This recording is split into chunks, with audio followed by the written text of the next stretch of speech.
think of Fhitting Room more like as finishing school for someone who's already this awesome personal trainer, so that they can progress you if you're advanced or regress you if you're a beginner, and they can modify things if you're pregnant. Everybody's pre and postnatal educated.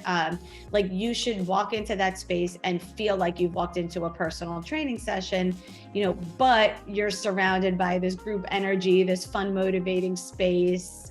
You get the music, and you get all of the sort of things that make group fitness so awesome at the same time. This is Gina Anderson Cohen. I'm here with Kari Saitowitz, the founder of Fhitting Room. I'm so excited to be talking to you, Kari. Thanks for having me. And you are the founder of a fitness brand that I have loved and have been watching for a really long time. Before we jump in, tell us, what's Fhitting Room? Fhitting Room is a functional, high-intensity training studio. So we basically do all classes, boutique fitness classes, that are HIIT and strength training. I say our superpower is kettlebells. That's really one of the hallmarks of our brand that sets us apart from a lot of other boutique classes, deep specialization in kettlebells. We have 2 studios at the moment operating in New York City. We have a satellite location within Drop Fitness in Montvale, New Jersey. And we have live virtual classes and a subscription-based on-demand service. I've taken Fhitting Room classes in the past because they are amazing. So when I'm in New York City, I try to drop in. And one of the things, I always felt so safe in a small place, even with the kettlebells, and even as you're doing sort of technical movements in the class. Can you talk about how you designed the spaces to sort of do all of that? Yeah, sure. So the original idea was to take a workout that you would do with a personal trainer and bring it into the group space. So there were a few things that were high priorities. One was keeping intact the safety and the education and true skill development that you get in a personal training session. So loaded strength training is a really important part of overall fitness. But of course, when you're dealing with external weight loads, you need to be moving correctly and in order to stay safe and avoid injuries. So that was a big part of our original premise. We custom built all of the studios to hold a whole host of equipment. So while kettlebells are present in pretty much all of our classes, some more than others, we do use a variety of equipment. Again, also variety being an extremely important part of overall fitness. So there are different cardio machines, there's suspension trainers and plyo boxes and medicine balls and dumbbells. But everything has a home, right? So you go into a studio and there's custom millwork, there's custom shelving, everything has a home, keeping things really neat and organized. Honestly, it makes it really user-friendly. It's like you take something out, it goes right back in, it's easy to find.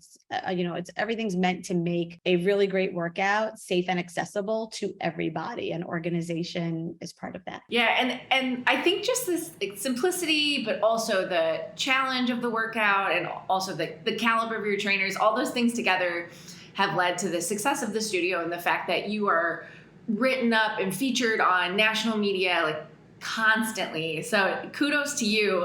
And question to follow up: when did you fall in love with kettlebells? Why was this such an important thing for you to bring to the masses?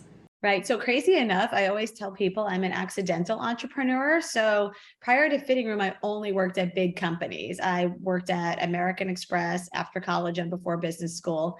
And then I worked at Pepsi after business school doing marketing. And obviously, soda and beverages has really nothing to do with fitness. But after I had my first son, who's now 14 years old, I started training with a personal trainer. I needed to be really efficient with my time. So I used to go to the gym 5 days a week. All of a sudden I had an infant at home. I could barely, even leave the apartment at times. So I got a personal trainer who would come to my apartment building and I would sneak out for little bits of time. So efficiency was a really big deal. As he and I were training together, he actually became RKC certified. So that's a Russian kettlebell certification, which is one of the most prominent certifications in the space.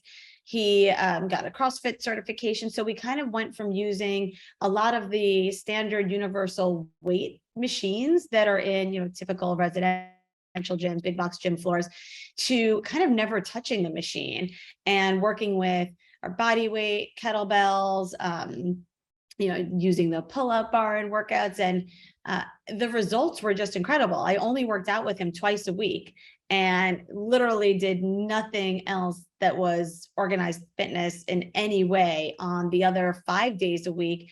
And yet I was all of a sudden in better shape than I was when I went to the gym 5 days a week on my own, which was, a lot more on cardio machines and then like some dabbling with universal weight machines. So I kind of felt like there was this magic. Kettlebells themselves, it's a really interesting journey for a lot of people. So most of our clients have never touched a kettlebell before they come through our doors. And I think for some people, it keeps them away, which it really shouldn't. There's sort of like these mysteries that are in the corners, like of a lot of gyms, or you see people using them that are really expert with them. And because they're ballistic in nature, there are movements that advanced people do with them where, it would be really intimidating to a beginner. So for us, I say we take people on a journey from kettlebell curious to kettlebell obsessed. And there's just so many inherent benefits to training with a kettlebell. And they go from really simple things like during a pandemic, they're small. You can tuck them away into the corner of like a tiny little New York City apartment or under a bed, or use it as a doorstop or a paperweight. But they are, they give you a strength workout. They give you a cardio workout. They're relatively affordable compared to, a lot of pieces of, connected cardio equipment. And because of their shape, right, they're naturally imbalanced. So they deliver a total body workout. So you might think you're doing something, people look at some movements and they'll say, oh, that's a leg movement. It's an arm movement. With kettlebells, almost every movement is inherently compound, engaging multiple muscle groups through the entire workout. So you're getting a lot more bang for your buck, even in terms of, whether it's your dollars or your time. And then there's really no end to the progression.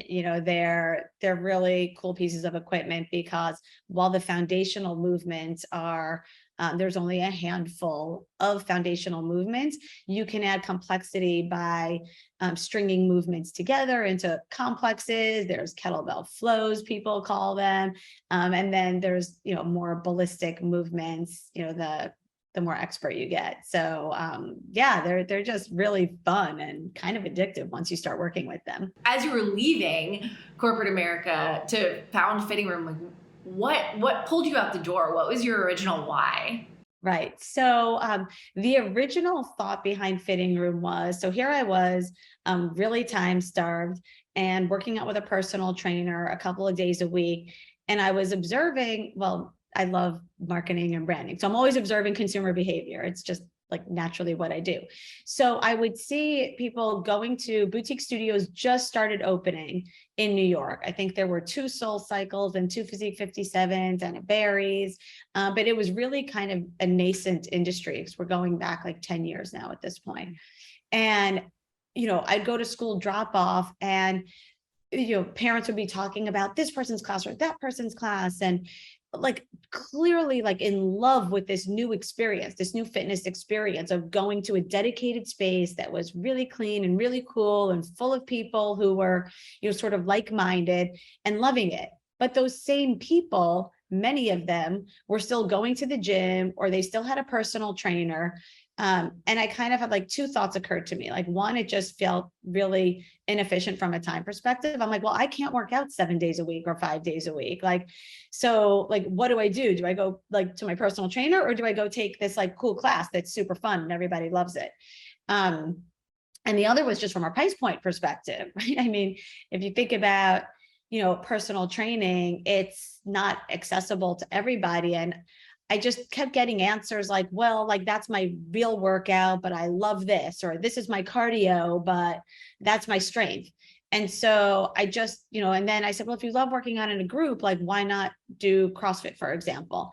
And, there weren't a lot of boxes at that time in Manhattan. The boxes that there were, they weren't places that were kind of boutique in nature or had amenities. Now you can find, a little bit of everything. And I just kept thinking to myself, like, this makes no sense. Like, there's got to be a way to go and do this fun group workout in a space that you feel like is designed for like you and your, friends. but have it deliver all the same benefits that a personal trainer could deliver, so that you can progress, so that you can learn new skills, so that you can see this ongoing evolution of results. So that sort of was the initial thought, was just there's a white space out there. And part of it was selfishly motivated. I'm like, well, I want to go and have fun with a group, but like, I also don't want to stop doing the workout that I love doing, because it's been more effective than anything I've ever done in my life. So you open the first location, and were you right? Was there a space?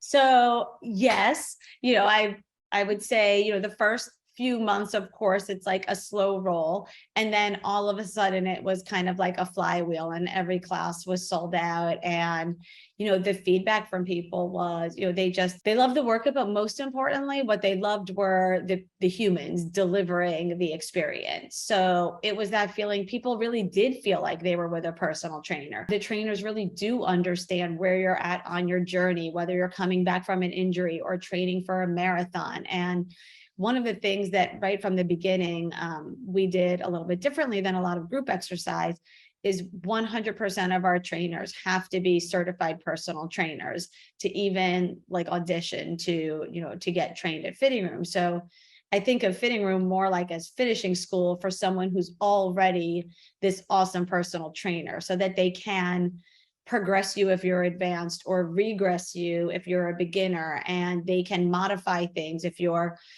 pregnant. Everybody's pre and postnatal educated.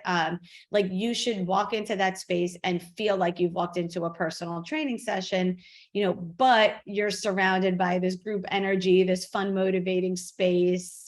You get the music, and, you get all of the sort of things that make group fitness so awesome at the same time. Yeah, and community grew along the way, right? And I would bet that your original why sort of morphed a little bit. So why do you keep going? Like, what's the why now? Yeah, so it's crazy, because now the fitness landscape is not the desert that it once was. There's tons of workouts everywhere. And I always say, like, Fhitting Room doesn't invent the kettlebell swing or invent the burpee. I mean, the thing about functional fitness is the movements that are really effective and scientifically proven, they've been around for hundreds of years, and they are what they are. So all of a sudden, for me, what happened very quickly was just this motivation by the people who walk through the door. And that's both internally on the team, and just falling in love with the people that, this industry attracts, from just such a breadth of backgrounds and education levels, and, every demographic and psychographic you can imagine, the industry pulls from. And just loving watching the people on the team kind of like hone their craft and deliver it. It's amazing to me. You work at a place like Pepsi, and one of the things you do when you work there is everybody works a day in the call center. And if you think about like the 800 number on the back of any product in your house, nobody's calling the 800 number to say like, thanks so much, I had this amazingly refreshing beverage today.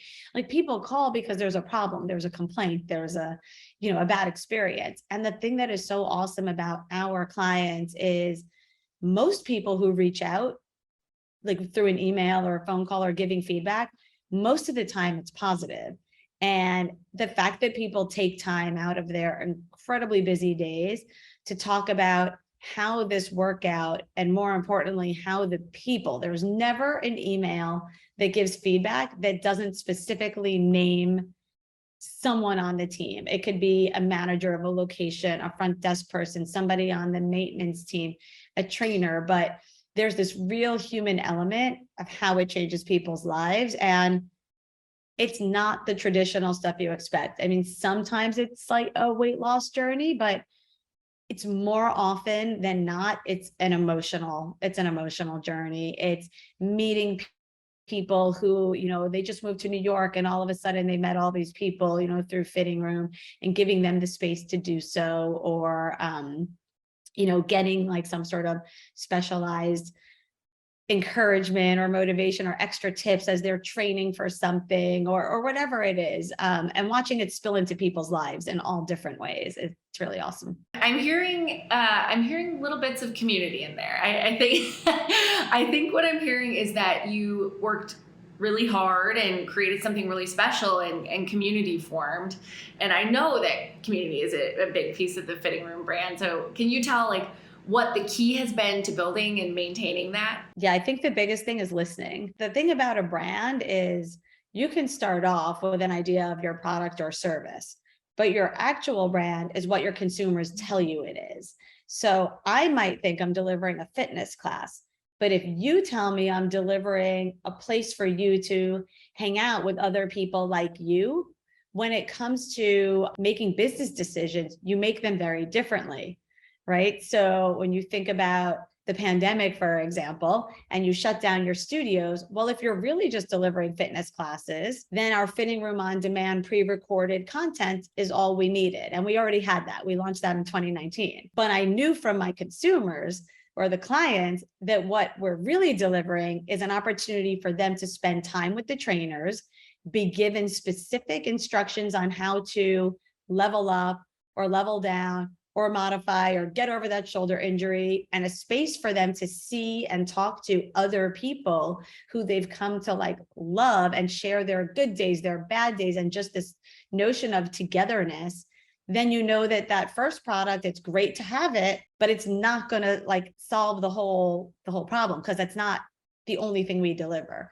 So community is a big deal. Listening to consumers in everything we do is a really big deal. I tell the front desk team, even the most like, take your outlier client who maybe has a terrible experience and they are completely irate about something. I always say you can still learn something, like just listen really carefully, because there's still something we can do better. Like, even if it's a scenario where you're like, well, like, I don't agree at all. It like doesn't matter. There's still something in there. So open ears, and then responding.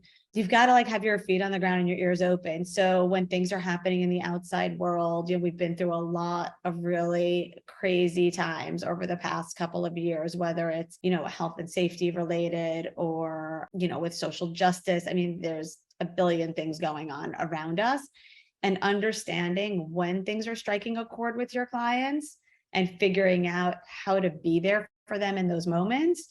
And when things aren't striking a chord, also, you can't be tone deaf and like force things down, your client's throat. So yeah, it's really, the brand is all about what the consumers are telling you it is. I love that sense of listening too, because I feel like that's super powerful no matter the size of the brand. Okay, so Fhitting Room grew and grew. You had this petri dish of like beautiful community forming and telling you what you were inside of it. Everything's going great. And then a pandemic. Talk to us about how you were able to mobilize your team and keep it mostly intact. A lot of communication, for one. So as COVID came to the US, and we're in New York, and New York was like obviously a very huge epicenter for it, we formed a task force within the team. So that was the first thing, and had to have representation from every position in the company. So the first thing was assuring the team that as we navigate this and as we make decisions, it's not going to be like myself and 3 corporate people sitting in a room making decisions. We're going to make sure that we're making decisions with the input of someone in every position at the company. So that the first thing is just from the start, making sure there was a ton of communication and that there's representation and input from every position in the company, so that everybody feels like they're having a say. I mean, we were navigating decisions like by the day at one point, like we're staying open, we're closing, we're this, we're that, I mean, there was, more time between classes, like the number of people you allow in a class. I mean, there were so many decisions, but it has to work for everybody at the company or it won't work at all. So that was one. We also made the decision, again, really understanding what you deliver to people. It's like the most important thing, I think, in a time of crisis. So we knew we had to find a way for our clients to still see each other, be together, and see the trainers and get their workouts with the same people at the same times that they were prior. So we sort of, I mean, maybe a week before we actually closed, we were like, we're going to have to close at some point. Mm-hmm. And a lot of businesses were saying they were closing for 3 days or 2 days. I think 50 Cent has a book, and it's what's his saying? It has to do with like realism. It's something realism. But anyway, it's like you have to see the world for what it is. So with my team, I'm like, I'm not a scientist, but I have no idea why people think this is over in 3 days. And so we have to operate from the start as if we are closed for a extensive period of time. Like we need to do everything as if we're going to still be doing it a year from now, and of course at the time we were like, it'll never be a year, although it was. But so we said right from the beginning, like we've got to have people face to face. We have to use existing software. We don't have time to build something. We have to collect money right away and revenues, because I don't want to stop paying my team, but that means I can't do things for free either, because we don't have enough money in the bank to do that. So we tested basically, like Zoom, Blue Jeans, Google Meet, like anything that existed in the world that allowed you to have 24 people face to face in real time. And so we sort of made our decisions before we closed the door, what we were going to do. We're going to use our same POS system. We're going to price virtual classes at approximately half the price of in studio, because we understand it's, and we also understood people were going to also have hard times at work. Not everybody was going to have ongoing employment.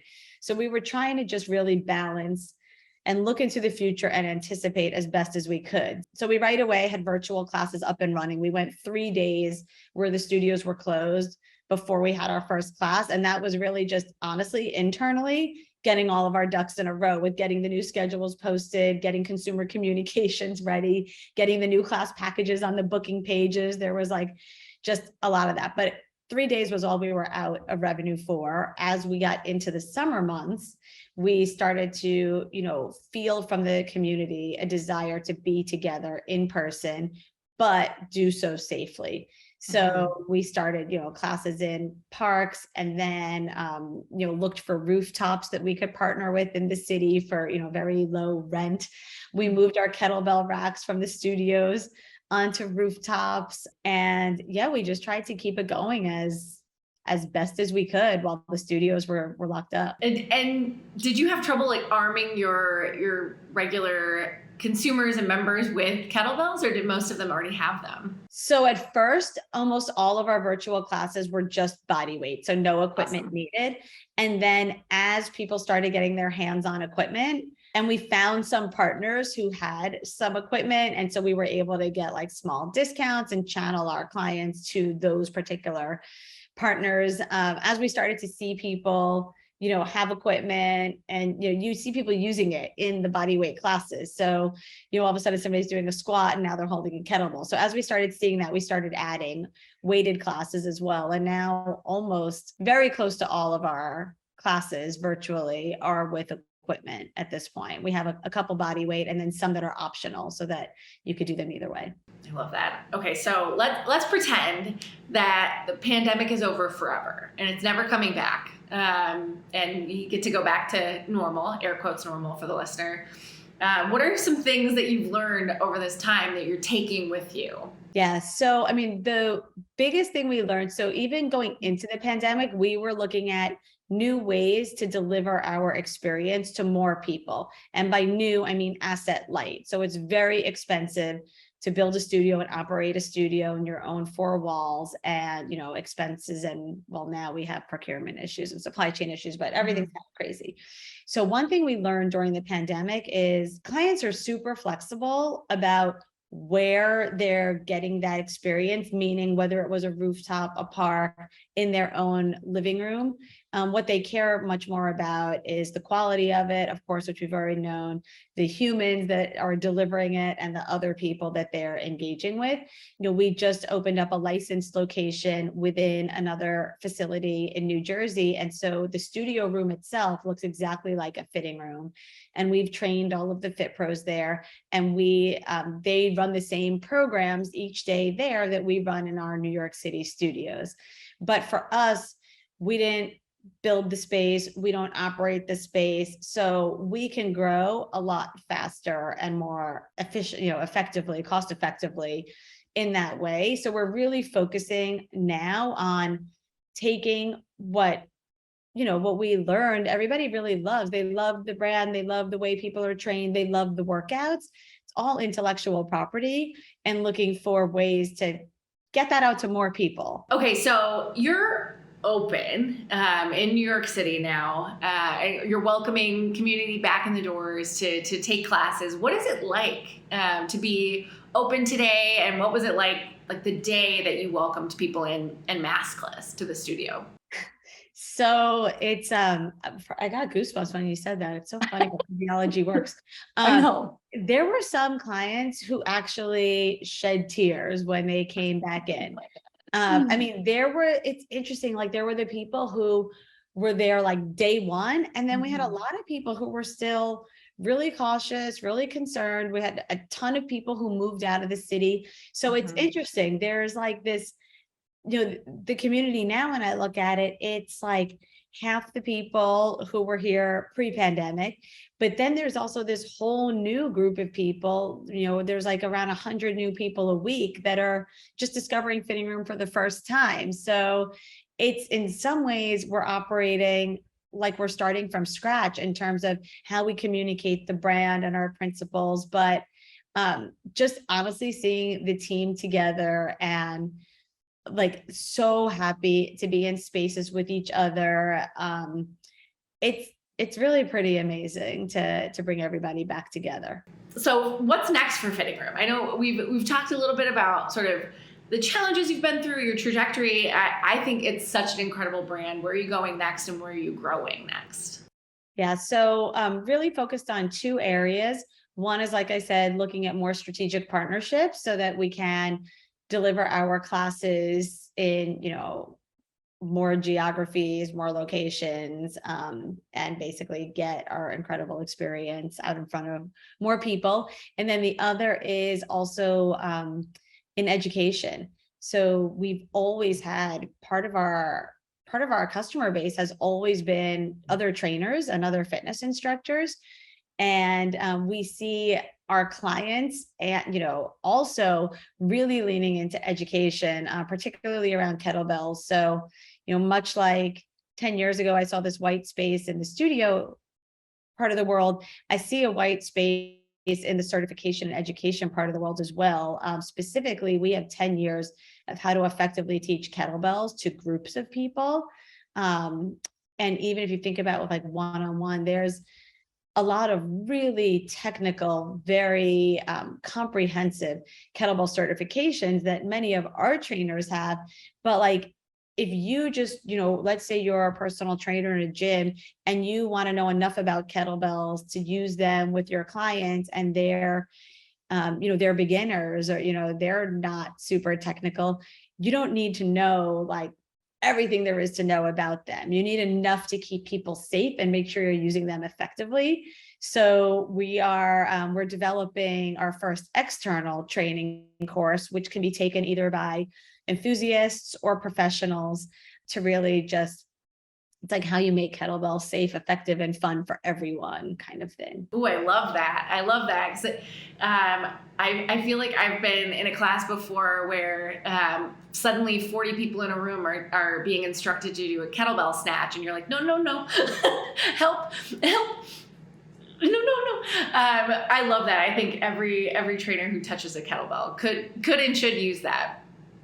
All right, Kari, as we wrap up, I could spend all day with you because you're great and smart and wonderful, but what would you tell someone who is coming into their very first Fitting Room class? What's a piece of advice you'd give to them? I would just say, first of all, share anything that's going on with your body or your mind with the trainer, because they are there to make sure you leave feeling happy and successful, and that nobody's judging what you're doing. Like it's your workout, and you're going to go as hard or as gently as you want, as heavy or as light as you want. It's all about moving, and it's moving in a way that you move in everyday life. So we never do anything in a class that doesn't mimic a movement that you're doing in your daily life. Like that's what functional fitness is. So our job is just to make you like happier, better, stronger, less inclined to get injured in everything else you do. And like, don't be intimidated by the shape of the kettlebell. I love that. Kari, thank you so much for joining me. Thank you for having me. It's always fun talking to you.